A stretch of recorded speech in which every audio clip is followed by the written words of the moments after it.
Irmãos, é sempre importante nós estarmos vivendo à luz das Escrituras, buscarmos esse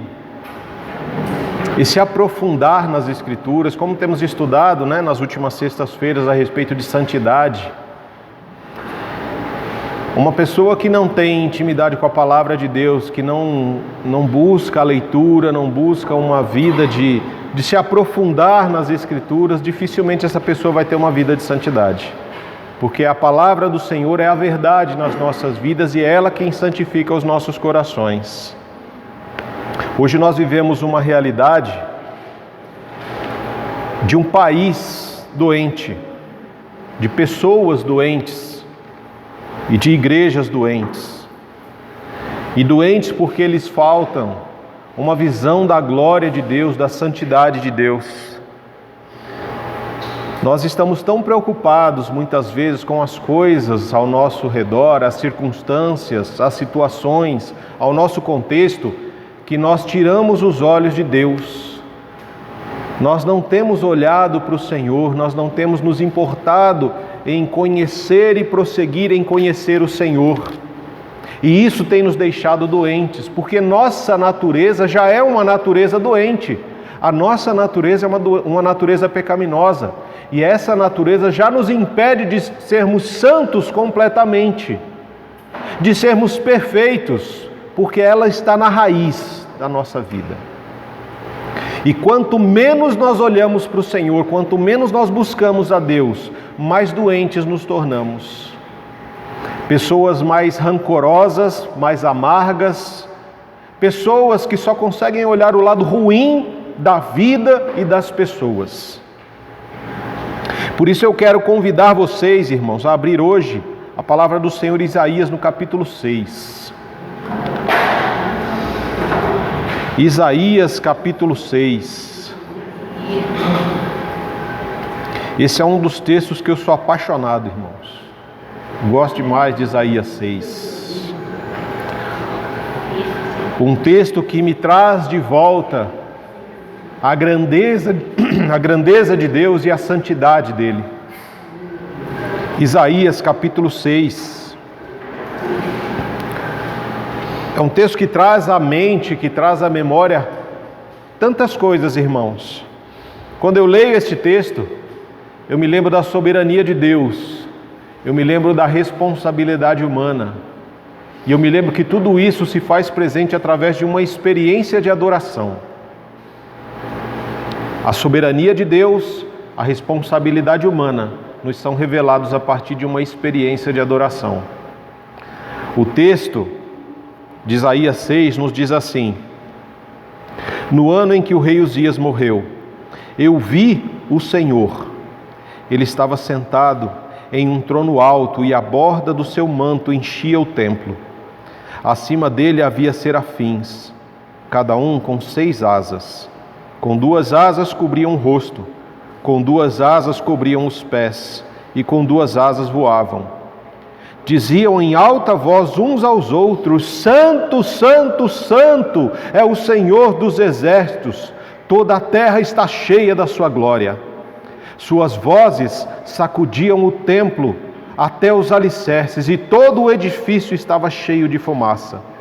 Então eu disse: estou perdido, é meu fim, pois sou um homem de lábios impuros e vivo no meio de pessoas de lábios impuros, e os meus olhos, porém, viram o Rei, o Senhor dos exércitos. Então um dos serafins voou em minha direção, trazendo uma brasa ardente que ele havia tirado do altar com uma tenaz. Tocou meus lábios com a brasa e disse: veja, esta brasa tocou os seus lábios. Sua culpa foi removida e os seus pecados foram perdoados. Então ouvi o Senhor perguntar: quem enviarei como mensageiro a este povo? Quem irá por nós? E eu respondi: aqui estou, envia-me. Ele disse: vai e diga a este povo: ouçam com atenção, mas não entendam, observem bem, mas não aprendam, endureça o coração deste povo, tape os ouvidos e feche os olhos deles, Assim, não verão com os olhos, nem ouvirão com os ouvidos, não entenderão com o coração e nem se voltarão para mim a fim de serem curados. Então eu disse: Senhor, até quando isso vai durar? E ele respondeu: até que as cidades fiquem vazias e as casas abandonadas e toda a terra seja devastada, até que o Senhor tenha mandado todos embora e toda a terra de Israel esteja deserta. Se ainda sobreviver uma 10ª parte, um remanescente, ela será invadida outra vez e queimada. Mas, assim como o terebinto e o carvalho deixam um toco quando cortados, o toco de Israel será uma semente santa.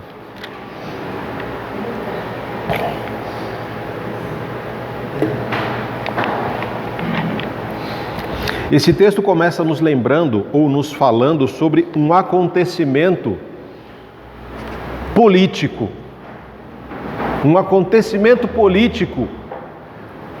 Ele veio e abateu, deixou o povo em alvoroço, irmãos. Tirou a paz da nação. No ano em que o rei Uzias morreu. E aí eu te convido para ir comigo lá em 2 Crônicas, no capítulo 26. Quem era Uzias? Quem era esse rei Uzias? Por que esse rei Uzias trouxe um alvoroço?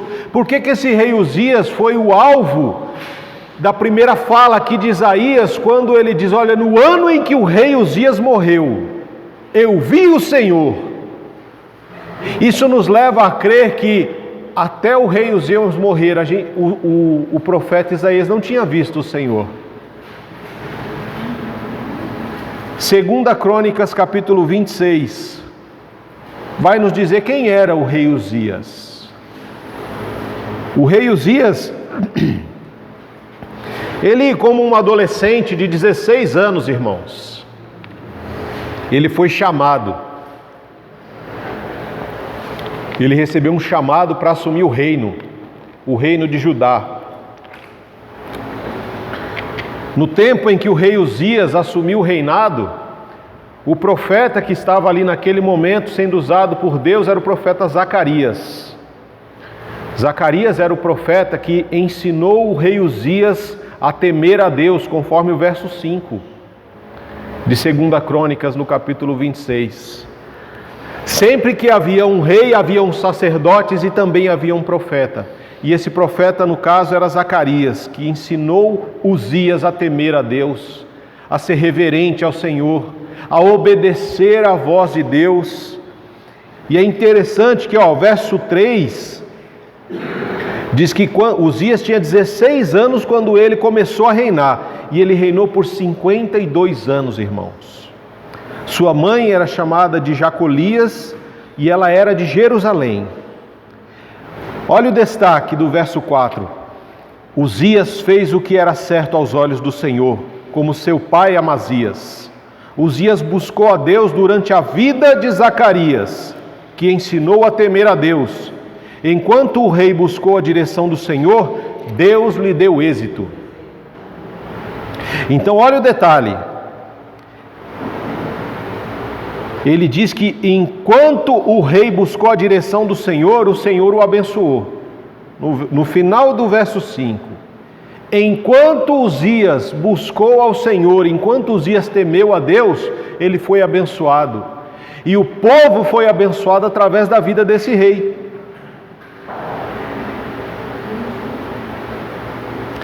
O verso 5 também traz uma outra coisa importante.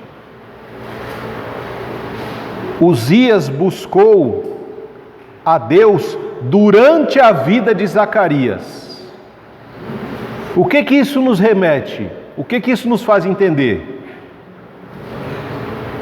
Uzias buscou a Deus durante a vida do profeta Zacarias.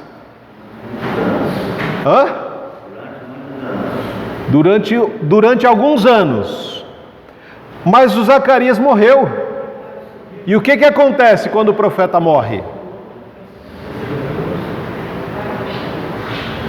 Porque é muito claro aqui o que o que o escritor de Crônicas está dizendo.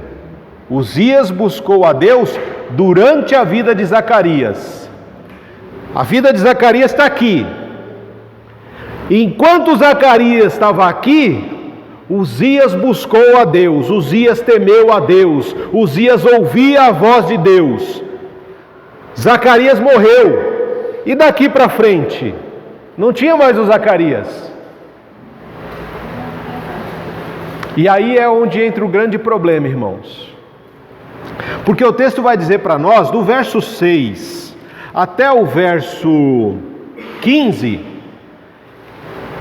o escritor de Crônicas vai dizer como Deus abençoou Israel, Jerusalém, Judá, nos tempos em que Zacarias estava vivo. Ele abençoou Zacarias. Lembra que eu falei para vocês já há algumas semanas de que o sacerdote é aquele que come na mesa do rei. Então muitas vezes o sacerdote se corrompe. Aí precisa do quê? Do profeta, para ser a boca de Deus, para ser aquele que fala: ó, está errado, rei. Bota o dedo na cara do rei e fala: não é assim que faz. Não é isso que Deus mandou. Não foi assim que Deus orientou. Você está andando no caminho errado, rei. Você precisa se voltar para Deus. Deus é maior do que você. Você só tem autoridade porque Deus lhe deu. Esse é o profeta. O problema é que quando o profeta morre, aqueles que confrontam o rei não aparecem. Então, do verso 6 ao 15, o escritor de Crônicas vai nos dizer como que Deus abençoou o povo através da vida de Uzias, que temia a Deus, que fazia o que era certo aos olhos de Deus, que ouvia a Deus e obedecia.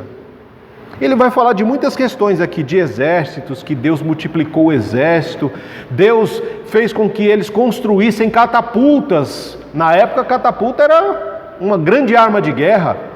Armas como aquelas que fazem o lançamento de flechas e lanças grandes que ficavam nas muralhas de Jerusalém para enfrentar os inimigos. E os inimigos tremiam diante de Isaías, porque o exército diante de Uzias, porque o exército de Uzias era muito, muito poderoso, não por causa de Uzias, mas por causa de Deus. Porque Deus dava estratégias, Deus dava força, Deus fortalecia aquele exército, e o povo de Judá tinha segurança. Difícil era o povo que atravessava os muros de Jerusalém. Por quê? Porque Deus estava com o povo, Deus estava abençoando o povo, porque o seu líder, o governante, o rei Uzias, temia a Deus, servia ao Senhor, enquanto Zacarias era vivo. Do verso 16 até o verso 23, vai dizer o que aconteceu depois que Zacarias morreu, depois que o profeta morreu. E esse profeta Zacarias, ele era muito poderoso em palavras, porque até os sacerdotes temiam a Deus. Porque quando Zacarias morreu, você sabe que o rei tem uma função, o sacerdote tem uma função e o profeta tem uma função. Cada um tem a sua função, cada um tem o seu chamado. Quando Zacarias morreu, o profeta morreu. Aí o Isaías ainda estava no começo do seu ministério profético. Isaías ainda não era aquele Isaías que nós conhecemos. Ele estava sendo formado. E Uzias estava tomado pelo orgulho, porque já não havia mais um profeta para apontar Deus, para ser a boca de Deus na consciência do rei. E o verso 16 diz que quando Uzias se tornou poderoso, ele também se encheu de orgulho, e o orgulho levou ele à ruína. Por que de orgulho? Porque ele passou a achar que ele poderia fazer o que ele não foi chamado para fazer. Ele era rei, e ele reinou muito bem por 52 anos, até que ele quis também tomar o lugar do sacerdote. E ele queria queimar incenso no templo.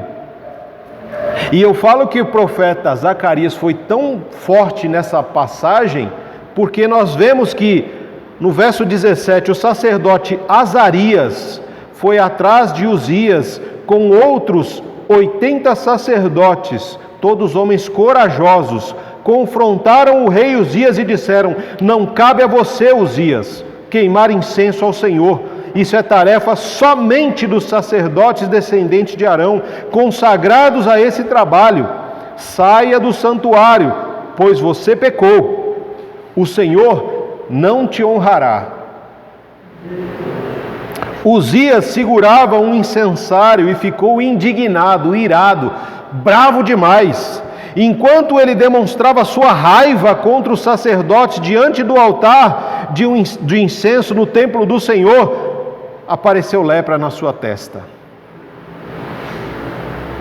Irmãos, quando o homem é tomado de orgulho, né? Quando nós olhamos a vida do Uzias, é uma vida marcada por um homem que era temente a Deus, que servia a Deus, que obedecia a Deus. Mas depois de 52 anos, obedecendo o Senhor, vivendo nos caminhos do Senhor, ele achou que ele já conhecia o Senhor. Ele achou que ele já não precisava mais ter reverência a Deus.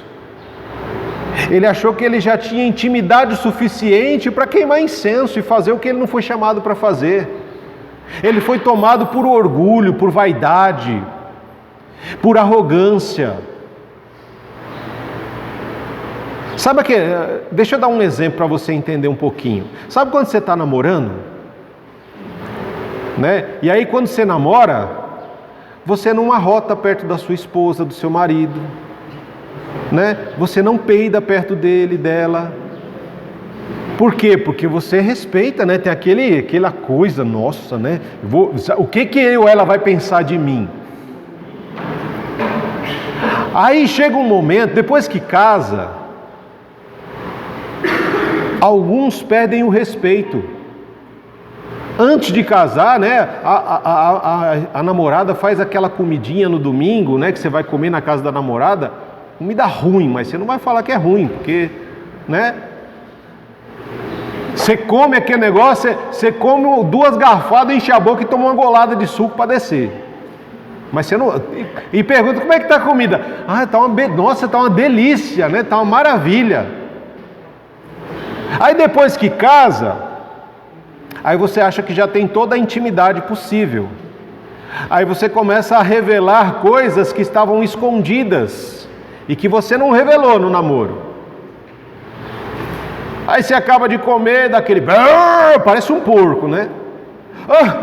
Desculpa, foi o refrigerante. Aí quando você olha... Não, era suco que eu estava tomando, né? Não tinha nem gás. Aí depois você vai se deitar com a sua esposa e ali com o seu marido e debaixo das cobertas, flatulências acontecem. Né? Porque minha barriga está ruim. Não é, porque muitas vezes a barriga está boa, mas você perdeu o amor, você perdeu o cuidado, você perdeu o respeito pelo outro.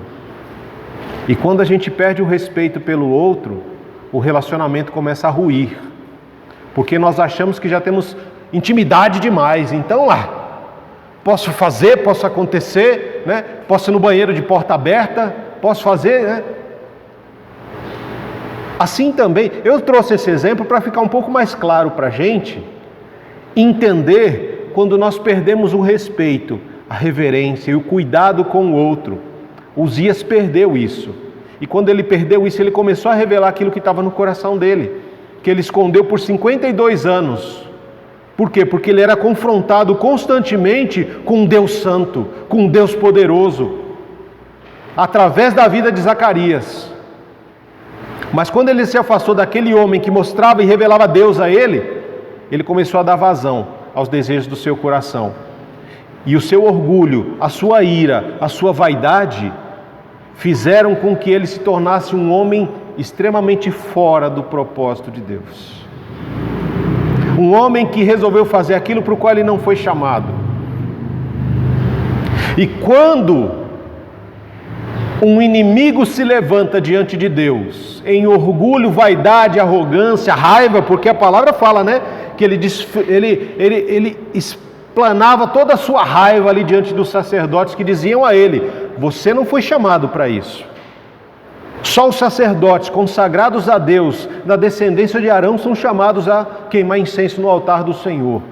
Porque é responsabilidade nossa, nós somos separados, santificados para isso, para sermos homens que estão na presença de Deus, no templo do Senhor, para queimar incenso em adoração a Deus. Você, rei, não é chamado para isso. E o rei é tomado de raiva por causa da sua vaidade e orgulho. E quando ele é tomado de raiva, um inimigo se levanta. E quando um inimigo se levanta, sabe aqueles atiradores de elite do exército israelense? Aqueles caras que tem aquelas armas grandonas assim, que senta ali, fica imóvel, aguardando o momento certo, a hora certa. E ele dá um tiro, um só. E ele vai bem no meio da testa do inimigo e abate o inimigo para não dar a chance para ele se levantar nunca mais. É assim que Deus faz com os inimigos. Foi isso que Deus fez com Uzias. Quando Uzias se levantou em orgulho, arrogância e vaidade, Deus pegou, foi um tiro só, no meio da testa dele. Pá! E a lepra estourou na testa dele, diante dos sacerdotes. E os sacerdotes falaram: sai daqui, sai da presença do Senhor, sai do lugar santo. Por quê? Porque o seu orgulho transbordou, porque a lepra naquela circunstância, no Antigo Testamento e no Novo, a lepra era um sinal de orgulho, de vaidade, era um sinal de que o pecado estava transbordando. E transbordou tanto que estourou bem no meio da testa, para todo mundo ver. E assim Deus faz com pessoas que não seguem, que se orgulham, que se levantam em ira, em arrogância contra Ele. Ele abate. Ele mostra diante de todos o seu orgulho, o seu pecado. E esse homem, depois desse episódio, irmãos, ele saiu do templo da presença de Deus. Ele não pôde mais viver no reino, no seu castelo, não pôde. Ele nunca mais pôde voltar nem para sua casa, nem para a presença de Deus. Ele foi morar num leprosário, num lugar afastado da cidade, para não contaminar as pessoas. Ele perdeu o reino, ele perdeu a família, ele não podia mais adorar a Deus, ele não tinha mais autoridade, ele não tinha poder. Ele se tornou mais um leproso, condenado a viver longe de tudo e de todos, por causa do seu pecado. Por isso que eu disse, irmãos, que quando eu olho aquele texto de Isaías, eu me lembro da soberania de Deus, um Deus poderoso que coloca nos lugares de governo e de autoridade quem Ele quer. Ponto. Não é quem nós escolhemos, mas quem Ele quer. Ele põe como autoridade. E se essa autoridade se levanta contra Ele, Ele abate. Toda e qualquer autoridade é instituída por Deus. A soberania de Deus se faz presente em qualquer lugar, irmãos. Seja num país, numa nação, seja num governo, seja numa prefeitura, seja num município, seja num ambiente escolar, seja num ambiente familiar. Toda autoridade, Deus quem estabelece. A autoridade de pais, de professores, de governantes, de prefeito, governante, presidente, não importa quem é. Se está numa posição de autoridade, porque foi Deus quem permitiu. E Deus vai cobrar essa posição de autoridade dessa pessoa. Mas tem um porém, o povo também tem responsabilidade. E o povo sofre quando o governante é ruim, quando ele se levanta contra Deus, quando ele não obedece a Deus, o povo sofre. Por quê? Porque está debaixo dessa autoridade. Da mesma forma que quando esse governante é bom, obedece ao Senhor, está debaixo da autoridade de Deus, o povo é abençoado. Então, quando eu me dou conta da soberania de Deus, eu também tenho que ter em mente que existe uma responsabilidade humana. A minha responsabilidade de interceder por aquela autoridade que foi instituída por Deus, e quando essa autoridade se desvia dos caminhos do Senhor, eu tenho uma responsabilidade profética de denunciar o pecado, de apontar e dizer: olha, você é uma autoridade instituída por Deus, então você tem que obedecer a Deus. Eu tenho a minha responsabilidade de buscar a Deus, de ouvir a Deus, de não depender desta autoridade única e exclusivamente, mas entender que a autoridade a qual eu devo me submeter plenamente é a autoridade divina. E o que acontece? O rei morreu, o reino agora não tem rei, o trono está vazio. E quando a gente assiste esses filmes de época, né, esses filmes que tem reis, rainhas e parararará, quando o rei morre é um caos. O rei está morto, você imagina que, até um outro rei se estabelecer, né, até esse outro rei começar a governar, para você ver se ele vai seguir a Deus ou não, se as decisões dele serão boas ou ruins, é um caos. As pessoas vivem ansiedade, agonia, desespero, medo. E aí a gente volta lá para Isaías. E aí eu tenho que voltar para Isaías porque diante dos olhos humanos o trono está vazio, o governo está aberto, o líder da nação morreu. E agora o que vai ser de nós, o que vai acontecer? Se os nossos inimigos souberem disso, eles vão invadir, eles vão destruir, eles vão arrebentar com tudo. Zacarias morreu. Quem vai conduzir? Quem vai ser o homem? Quem vai ser aquele que vai ser chamado por Deus como profeta? E aí eu ouço Isaías dizendo: no ano em que o rei Uzias morreu, eu vi o Senhor assentado num alto e sublime trono, e as vestes, as bordas do seu manto enchiam o templo. Irmãos, quem é esse Senhor que ele viu? Está na dúvida? Abre comigo em Apocalipse. A gente precisa entender quem é esse que ele viu. Apocalipse 1, verso 12. Apocalipse 1, verso 12.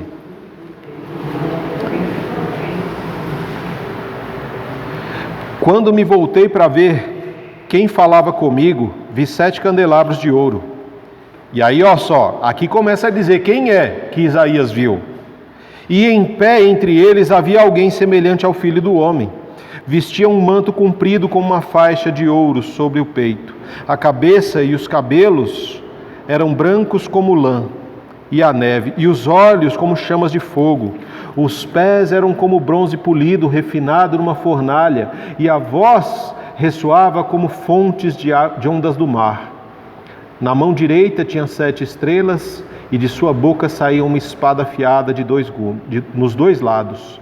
A face brilhava como o sol, em todo o seu esplendor. Quando o vi, caí a seus pés como morto. Ele, porém, colocou a mão direita sobre mim e disse: não tenha medo, eu sou o primeiro e o último, sou aquele que vive. Estive morto, mas agora vivo para todo sempre, e tenho as chaves da morte e do mundo dos mortos. Ainda não sabe quem é? Abre comigo em em Apocalipse, lá no capítulo 4. Olha a visão, olha essa visão e compara com a visão de Isaías. Apocalipse 4. Então, quando olhei, vi uma porta aberta no céu, e a mesma voz que eu tinha ouvido antes falou comigo como um toque de trombeta. A voz disse: suba para cá, e eu lhe mostrarei o que acontecerá depois dessas coisas. E no mesmo instante eu fui tomado pelo Espírito, e vi um trono no céu, alguém sentado nele. Aquele que estava no trono brilhava como pedras preciosas, como jaspe e sardônio. Um arco-íris com um brilho semelhante ao da esmeralda circundava o trono. Ao redor do trono haviam 24 tronos, nos quais estavam sentados 24 anciões. Estavam todos vestidos de branco e usando coroas de ouro na cabeça. Do trono saía relâmpagos, estrondos e trovões, e à frente dele havia 7 tochas, com chamas ardentes, que são os 7 Espíritos de Deus. Diante do trono havia algo como um mar de vidro cintilante como cristal. No centro e ao redor do trono haviam 4 seres vivos, cada um coberto de olhos na frente e atrás. O primeiro deles era semelhante a um leão, o segundo semelhante a um boi, e o terceiro tinha o rosto de homem, e o quarto era como uma águia em voo. Cada um dos 7 seres vivos tinha 6 asas inteiramente cobertas de olhos, por dentro e por fora. Dia e noite repetem sem parar: Santo, Santo, Santo é o Senhor Deus Todo-Poderoso, que era, que é e que há de vir.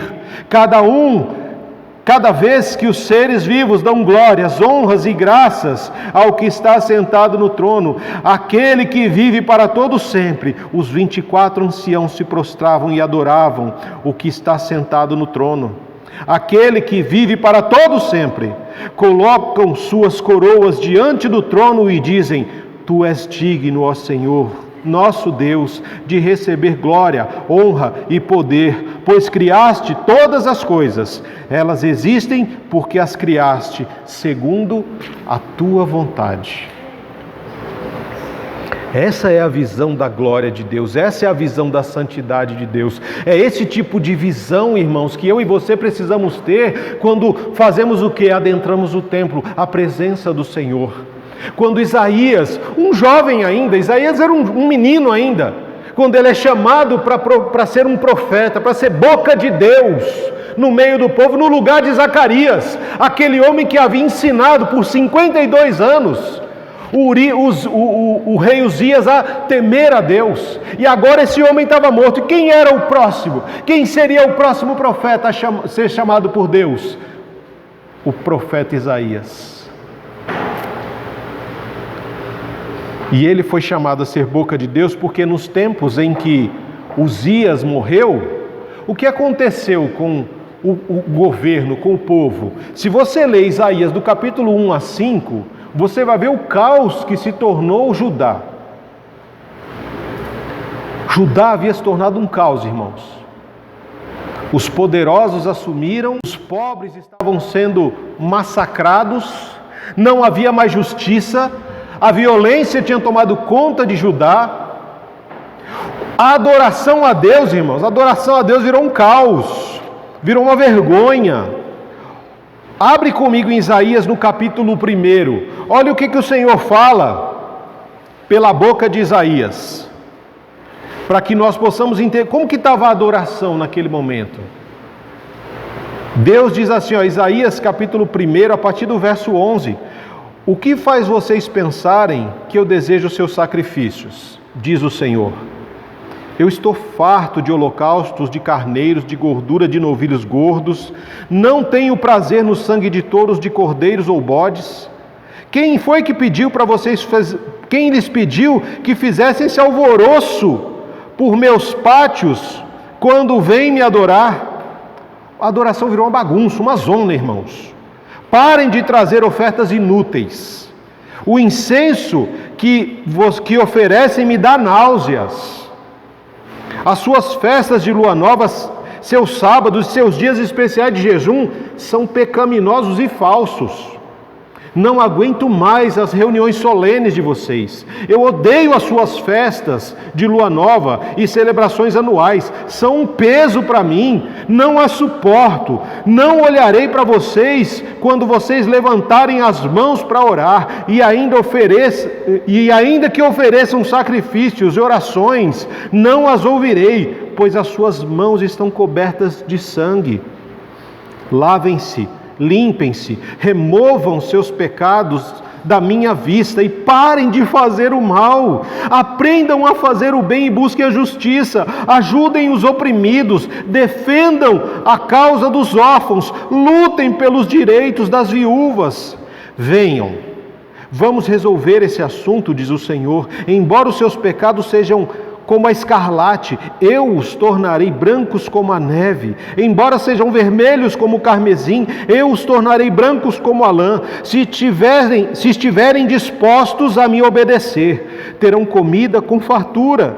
Se, porém, se desviarem e se recusarem a me ouvir, serão devorados pela espada. Eu, o Senhor, falei. Era isso que Deus está dizendo. O que ele via dos cultos que aconteciam?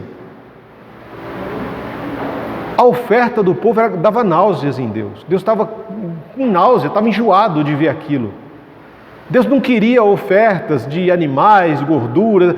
Deus queria justiça para o povo, justiça para o pobre, justiça para o órfão, justiça para a viúva, justiça para o estrangeiro.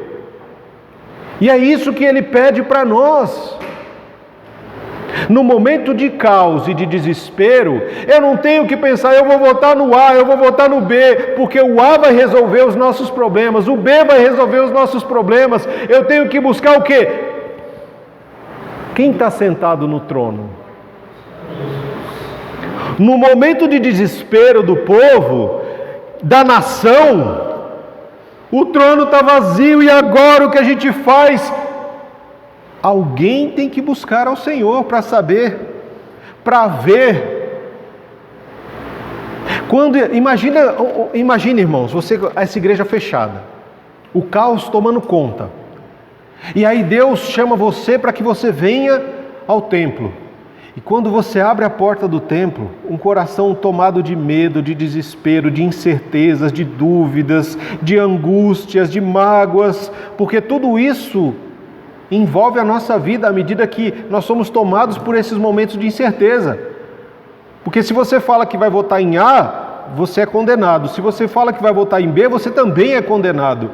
Se você fala que não vai votar em ninguém, você também é condenado. Se você vai anular, você também. Tudo é um motivo para briga, para discussão, para rixas, para conflitos, para divisões. E aí, quando eu entro no templo, na casa de Deus, eu abro a porta e eu tenho uma visão da glória de Deus, eu tenho uma visão da santidade de Deus. Eu entendo que o trono não está vazio, o trono nunca esteve vazio, o trono está ocupado eternamente. O Jesus diz: eu sou o primeiro e o último, eu sou aquele que era, que é e que há de vir, eu sou o Alfa e eu sou o Ômega. Nada fugiu do meu controle. O templo está tomado da glória de Deus. A borda da veste do Senhor enche o templo, toma todo o templo. O templo todo está cheio só com a veste do Senhor. Todo o templo está cheio da fumaça da presença do Senhor. A visão de Isaías é a visão de um Deus que está sentado num trono, um Deus que não perdeu o controle da história, um Deus que sabe quem eu sou e quem você é, um Deus que olha os governantes fazendo planos para de repente se voltarem contra Ele e usar Deus como um ídolo, usando Deus com os seus lábios, mas o coração longe dele. Deus olha e Deus ri. O Salmo 2 vai dizer que Deus olha os governantes que tentam se levantar contra Ele e Deus ri.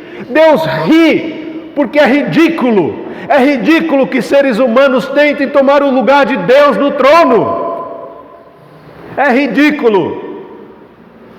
Deus ri, irmãos. Por quê? Porque Ele é o Deus Todo-Poderoso, Ele é o Deus majestoso, Ele é o Deus soberano, Ele é o Deus 3 vezes santo que os querubins cantam. Irmãos, se você olhar os querubins, os serafins aqui, Eles são anjos de fogo, 6 asas, 4 asas para adoração e 2 para serviço. Eles não ousam olhar na direção de Deus, mas eles se voltam uns para os outros e clamam, cantam uns aos outros: Santo, Santo, Santo é o Senhor dos exércitos, e toda a terra está cheia da sua glória. É esse o Deus, irmãos, é esse Deus que os serafins gritam uns aos outros, que Ele é santo, santo, santo. É esse Deus que está sentado no alto e sublime trono, é esse Deus que conduz a história, é esse Deus que na sua santidade, é esse Deus que na sua santidade Ele toca a minha vida, toca a sua vida, Ele toca a minha família, a sua família, Ele toca a sua igreja. A igreja só brilha por causa desse Deus, não é por causa da própria igreja. A igreja só existe por causa de Cristo, a igreja só é luz por causa do Espírito Santo que lhe é derramado, a igreja só é sal na terra porque um Cristo morreu e ressuscitou para a glória de Deus. É esse Deus que está sentado, é esse Deus que tem o controle de tudo e de todos nas suas mãos, irmãos. Por que o seu coração se desespera? Por que o medo? Por que a angústia? Por que a ansiedade? Por que as incertezas? A tua vida não depende de governo A, B ou C, não depende de plano político. A minha e a tua vida depende de um plano celestial. Nós somos filhos de Deus Todo-Poderoso. Nossa vida depende do plano do Rei dos Reis e do Senhor dos Senhores. O nosso plano principal é o plano do reino de Deus. Por que medo? Por que angústia? Por que conflitos? Por que discutir por coisas tolas? Quando nós devemos buscar o reino de Deus e a sua justiça, e todas as outras coisas vão acontecer de acordo com aquele que está sentado no trono. É nesse encontro, irmãos, é nesse encontro com a soberania e a santidade de Deus que nós somos tocados, nós somos transformados. Quando eu leio esse texto, eu me lembro de um pastor chamado John Piper, um pastor americano que eu gosto muito das ministrações dele, gosto dos seus livros. Por quê? Porque ele diz que nós só somos felizes quando nós temos mais de Deus em nós. Nós só encontramos prazer na vida quando nós encontramos prazer em Deus, na presença de Deus. Se eu não tenho prazer na presença de Deus, eu não tenho prazer na vida. Porque Jesus é o caminho, Ele é a verdade e Ele é o quê? Ele é a vida, irmãos. Se eu não tenho prazer nele, eu não tenho prazer na vida. E o John Piper, ele diz que em um dos seus momentos de oração, né, quando ele estava orando ao Senhor, e o Senhor direcionou ele para trabalhar esse texto com o povo em algumas semanas, trabalhando só esse texto de Isaías, sobre a santidade e a glória de Deus. E não era um texto assim que ele ficava explicando, mas mostrando a santidade de Deus, mostrando a glória de Deus, mostrando um Deus que é poderoso. Por quê? Porque o povo está doente por falta de Deus. A nossa doença, além do pecado, de uma natureza pecaminosa que nos aflige todos os dias, nós ainda tornamos isso pior quando nós não buscamos ao Senhor. Quando existe falta de Deus em nós perdemos a esperança, nós perdemos a alegria, nós perdemos o desejo de viver, nós perdemos aquela questão de olhar o lado bom das coisas, nós passamos a olhar sempre de forma negativa, coisas ruins, ao ponto da gente olhar e falar assim: se o candidato A ganhar, o mundo vai ser assim, se o candidato B ganhar, o mundo vai ser assim. Irmãos, desculpa, mas para mim, independente de quem ganhar, o mundo vai ser de acordo com o que Deus ordenar. Se nós nos lembrarmos, o Senhor usou o Ciro, um homem persa, um rei persa, e ele disse: Ciro é o meu servo. Ele não conhecia o Senhor, mas Deus falou: ele é o meu servo.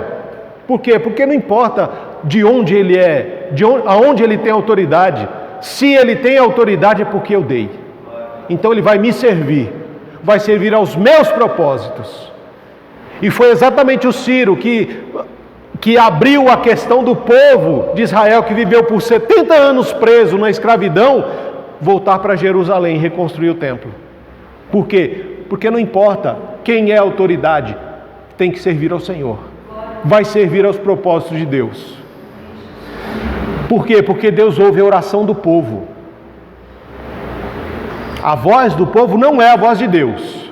E eu já mostrei isso para vocês lá em Mateus. Mas Deus ouve a oração de um povo que clama, que ora, que suplica, que realmente rasga o coração e não vestes na presença do Senhor. E quando o Piper ele começou a trabalhar esse texto, ele ficou com certo receio, porque ele dizia: poxa, por que eu vou trabalhar a santidade e a glória de Deus? Como que isso vai tocar a vida das pessoas? Ele não sabia como isso ia afetar o coração e a vida das pessoas, mas quando ele ministrou sobre esse texto, tinha um casal da igreja que estava passando por um momento muito delicado, e ele nem sabia. Um de seus filhos tinha sido abusado por um parente. A sua filhinha tinha sido abusada sexualmente por um dos parentes.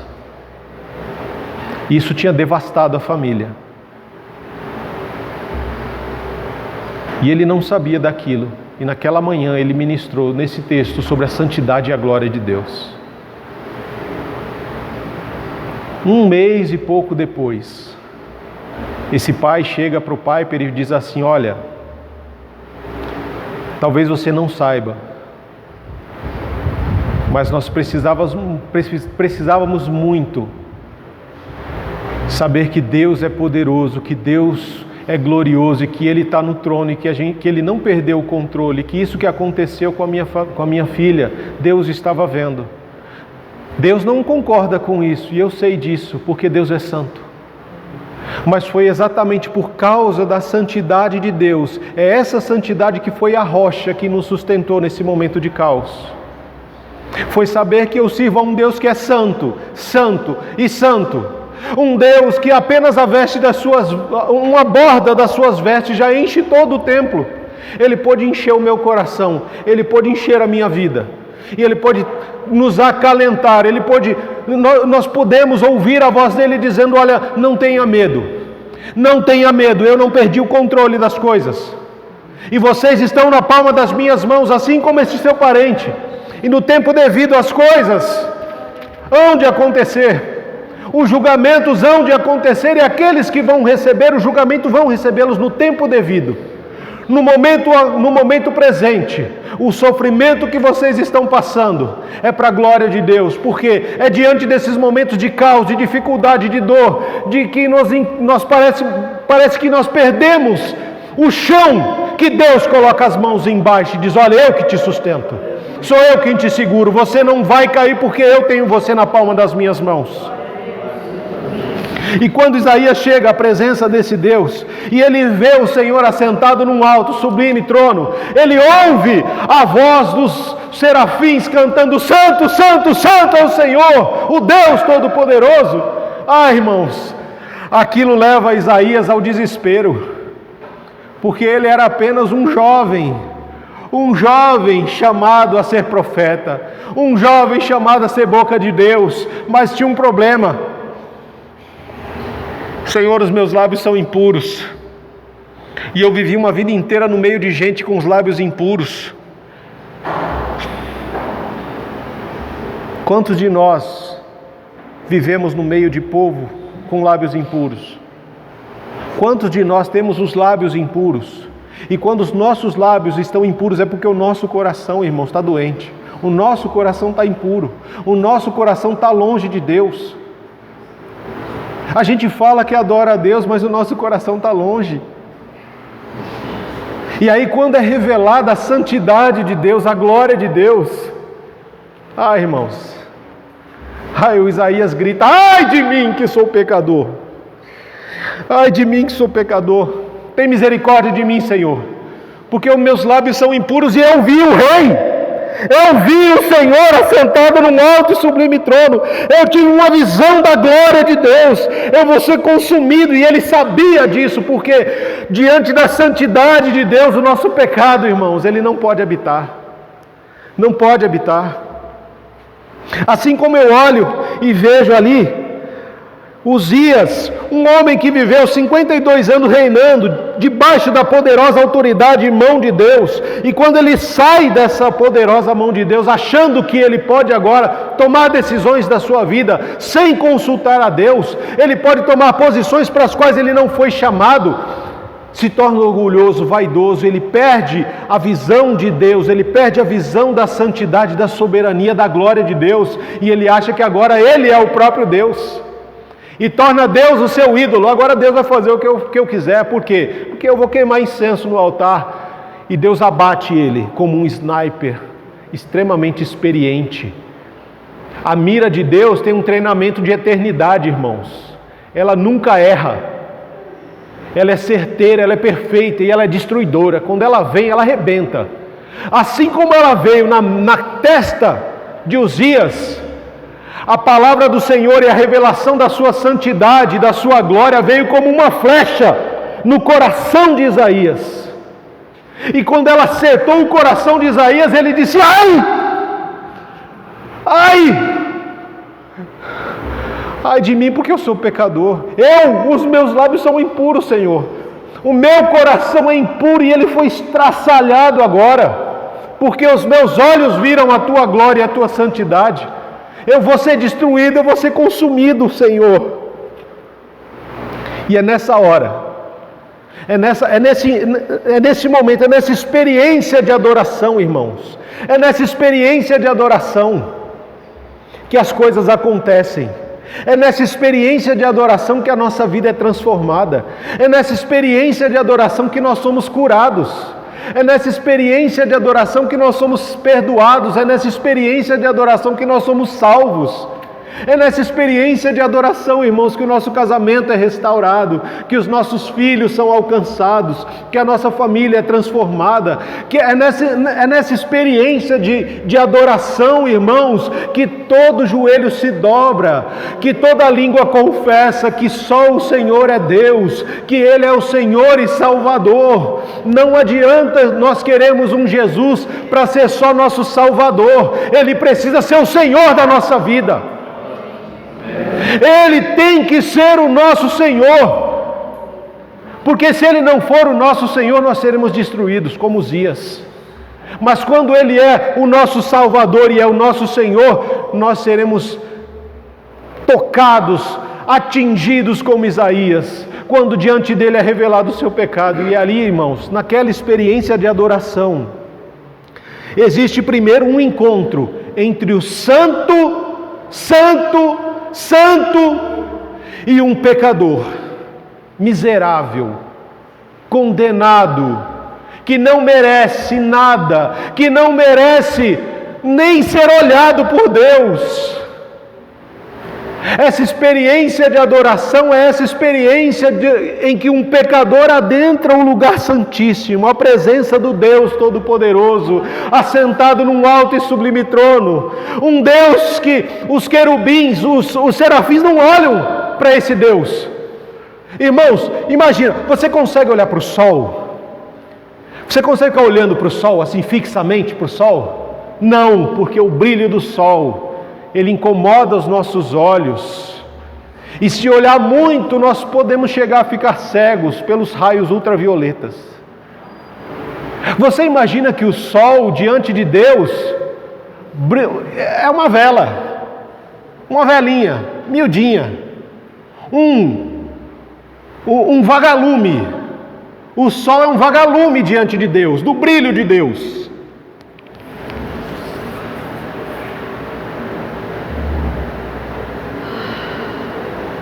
E é diante desse Deus que Isaías estava. É diante desse Deus que nós estamos. E à medida do brilho da santidade desse Deus, essa santidade, irmãos, ela vai brilhando ao ponto que... Sabe quando o sol de manhã, que ele começa a invadir pelas frestas da janela? E vai começando a trazer claridade para dentro de casa? Imagina que você está diante desse Deus. A ação do sol é muito pequenininha diante de Deus. É como se o sol entrasse dentro da sua casa. Deus é assim, a santidade de Deus ela entra dentro do seu coração, dentro do templo que é você, e ele brilha, ele irradia de dentro para fora, para não sobrar lugar escuro, não sobrar treva nenhuma dentro de você. E é isso que ele faz quando um serafim pega uma brasa e toca os lábios de Isaías, aquele toque. É Deus falando para ele: olha, os seus pecados foram perdoados e a tua culpa foi tirada. Não tenha medo. Você não precisa ter medo de estar diante do Santíssimo. A glória de Deus quer invadir o seu coração, quer invadir a sua vida, quer habitar no seu lar. Ah, irmãos, esse primeiro encontro da santidade com um pecador, santo, santo, santo, com um pecador, ah, irmãos, é um Deus que traz luz, é um Deus que traz vida, é um Deus que tira toda a nossa imundície, é um Deus que nos chama e nos convida para a intimidade, para temermos a Deus, mas não termos medo de Deus, para restaurar aquele respeito, aquela reverência, aquela adoração verdadeira de alguém que sabe o que Deus está fazendo em nós, alguém que tem noção de quem era e de quem é hoje, e sabe que ainda não é quem Deus espera que sejamos, mas estamos no caminho. Sabe que tem muito ainda a ser feito na sua vida, e isso vai ser feito à medida que nós não resistirmos à santidade de Deus. À medida que nós falamos assim, sabe esse pecado de estimação que parece um petzinho que você leva, que você alimenta, que você cuida? Não, isso aqui ninguém toca. É isso que Deus quer tocar. É isso que Deus quer exterminar da sua vida. O que é? Não sei. Cada um sabe de si. Pode ser a sua preguiça, pode ser a sua falta de leitura, a sua falta de oração, a sua falta de vida com Deus, as suas escolhas erradas. Eu escolho ficar com a minha família ao adorar a Deus, porque a minha família eu quase não vejo. Leva a tua família para Deus. Coloca essa santidade, coloca esse Deus que brilha muito, muito, eternamente mais do que o sol, diante dos seus familiares, e deixa Deus fazer o que Ele precisa fazer. Irmãos, o Evangelho, a gente não sabe o quão poderoso é o poder da palavra. E aí o que nós fazemos? Nós mantemos o Evangelho preso.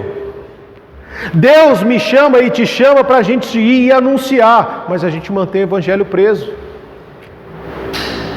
como se nós precisássemos defender Deus, defender o Evangelho, defender Jesus, defender o Espírito Santo. Eu não preciso defender ninguém, irmãos. Eu só preciso abrir a jaula do meu coração, a jaula da minha boca, e abrir a boca e anunciar e deixar que Ele faz o que Ele precisa fazer. É isso. Na experiência de adoração, o meu primeiro impacto é de um Deus santo, santo, santo com um pecador que é transformado. O segundo acontecimento é quando o Senhor Ele desentope os meus ouvidos, Ele abre os ouvidos do meu coração, Ele me permite enxergar coisas que os meus olhos antes não viam, mas diante daquele brilho, o brilho da santidade de Deus não me cega, mas Ele me abre para que eu possa ver o reino, para que eu possa entender quem é que está no trono. O trono não está vazio, o trono está ocupado eternamente. E os meus olhos se abriram, o meu coração tomou aquela bala perfeita do sniper, que atira e quebra toda a dureza do meu coração esfarela. E aí Ele me permite ouvir uma voz que diz assim: olha, quem irá por nós? Quem enviarei como mensageiro a este povo? À medida que eu tenho esse encontro com a santidade e a glória de Deus, eu passo a fazer parte da conversa da Trindade, da intimidade ali, ó. Pai, Filho e Espírito estão conversando. Olha, quem é que nós vamos enviar como mensageiros para essa nação? Porque o Zacarias morreu, né? O Zacarias já está conosco. Agora a gente precisa mandar um outro profeta. Quem nós enviaremos para essa nação? Quem há de ir por nós? Isaías está ouvindo a conversa da Trindade, ele está fazendo parte daquele momento de intimidade agora, porque ele foi tocado pela santidade de Deus, ele não tem mais medo de Deus. Aquele grito de ai de mim que sou pecador, não, peraí, eu estou ouvindo algo, eu estou ouvindo um chamado. Deus está chamando alguém para ser um mensageiro, para ser um arauto, para ser um profeta diante da nação. Deus está falando, quem enviaremos? Quem há de ir por nós? É isso, essa experiência de adoração nos permite ouvir essa voz, participar desse momento. Então, a primeira coisa que acontece na experiência de adoração é esse choque de um Deus 3 vezes santo com um pecador. A segunda experiência é que eu passo a fazer parte agora da conversa da Trindade. E eu ouço o chamado de Deus. E a terceira experiência, irmãos, de adoração, é que quando eu sou confrontado com a santidade e a glória desse Deus, eu passo a fazer parte dessa conversa da Trindade, eu vou sair dali com um coração justificado, com uma mente alerta, e fazendo parte do processo transformador do plano de Deus para essa terra. Por quê? Porque eu vou dizer, eis-me aqui, Senhor, eu estou aqui, Pai, usa mim, me envia, Senhor, eu quero ir, é para falar do Senhor, me deixa, Senhor, me deixa falar, é para ir pelo Senhor em teu nome, eu quero ir, Senhor. Eu ouvi a tua voz, eu fui tocado pelo Senhor e eu ouvi o teu chamado, Senhor. Ah, Senhor, me permita, por favor, me deixa ir, me deixa ser essa pessoa, me deixa, por favor, Senhor. Um homem chamado Jonathan Edwards, em 1730 ou 40, por ali, irmãos, a oração dele, a oração desse homem, era a seguinte: Deus, de geração em geração, o Senhor escolhe uma pessoa para abalar o mundo, para levar a tua palavra, para ser um arauto, para ser um profeta, para ser alguém que vai impactar a sua geração. Senhor, que eu seja, Senhor, que eu seja essa pessoa. Era a oração dele. Que eu seja essa pessoa que o Senhor escolhe, que eu possa ir em teu nome por tua causa e impactar, Senhor, a minha geração, homens, mulheres, jovens, adolescentes, crianças, velhos, não importa, Senhor, pessoas que estão mortas espiritualmente, que eu possa ser a voz do Senhor neste mundo, e que a partir, Senhor, da mensagem que o Senhor trouxer através da minha vida, que ela possa levar vida aos corações que a recebem. Irmãos, fechem os seus olhos. Fechem os seus olhos nesta hora. Não olhem com os olhos físicos, mas olhem com olhos espirituais. Olhem com os olhos espirituais esse templo. Esse templo está cheio da glória de Deus. Você que é templo do Espírito Santo, você está cheio da glória de Deus. Ouça, faça silêncio agora e ouça. Santo, santo, santo é o Senhor dos exércitos. Toda a terra, todo o templo, você está cheio da presença de Deus. Então ouça o chamado do Senhor, vão e façam discípulos, batizando-os em nome do Pai, do Filho e do Espírito Santo. Anunciem a mensagem e ensinem essas pessoas a guardar aquilo que o Senhor nos ensinou. Nós vamos falar para pessoas que não vão ouvir. O Senhor vai fazer milagre através das nossas vidas para pessoas que não vão enxergar os milagres. O Senhor vai nos usar para fazer, para falar, para sermos, mas o coração de muitas pessoas vai se endurecer. Até quando, Senhor, isso vai acontecer? Até quando nós vamos falar e as pessoas vão endurecer o coração? Até quando, Senhor, nós vamos falar e as pessoas vão estar surdas? Até quando os seus milagres vão estar diante dos nossos olhos e nós não vamos ver? Até o dia em que o Senhor abrir os céus, rasgar os céus, até o dia em que as trombetas forem tocadas, os selos forem abertos, até o dia em que o Senhor voltar para julgar vivos e mortos, até o dia em que o Senhor voltar com as orações dos santos, com as lágrimas derramadas no altar, num cálice de justiça sendo derramada num mundo perverso, pecador. Até aquele dia em que todo joelho se dobrar e que toda língua há de confessar que o Senhor é Rei dos reis e Senhor dos senhores. E não importa qual Deus as pessoas estão servindo, quais os ídolos elas estão servindo, todos hão de confessar a glória de Deus, todos hão de ver a glória de Deus, todos hão de se prostrar diante de Deus e reconhecer o seu senhorio de eternidade em eternidade. Todos hão de confessar que o Senhor é Senhor dos senhores e Rei dos reis, que o trono sempre esteve ocupado, o trono nunca esteve vazio, e que nós estamos aqui numa caminhada rumo aos lugares celestiais. Nós somos estrangeiros nesta terra, para a glória de Deus, para manifestar a glória de Deus, e por onde passarmos, que nós possamos exalar do bom perfume de Cristo, que o amor de Deus, que a graça de Cristo, que as consolações e a comunhão do Espírito Santo seja conosco, hoje e eternamente, para a glória de Deus. Amém. Amém, Senhor. Louvado seja o teu nome, Pai. Bendito é o Cordeiro que vem em nome do Senhor. Aleluias, Pai. Louvado seja o Senhor. O Senhor que habita no alto e sublime trono. O Senhor que está fazendo em nós aquilo que é propósito do Senhor. O Senhor que é por nós. O Senhor que tem o Brasil nas suas mãos.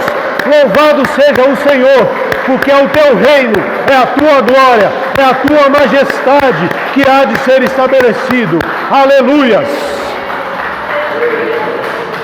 Que Deus nos abençoe, irmão. Vão em paz em nome de Jesus.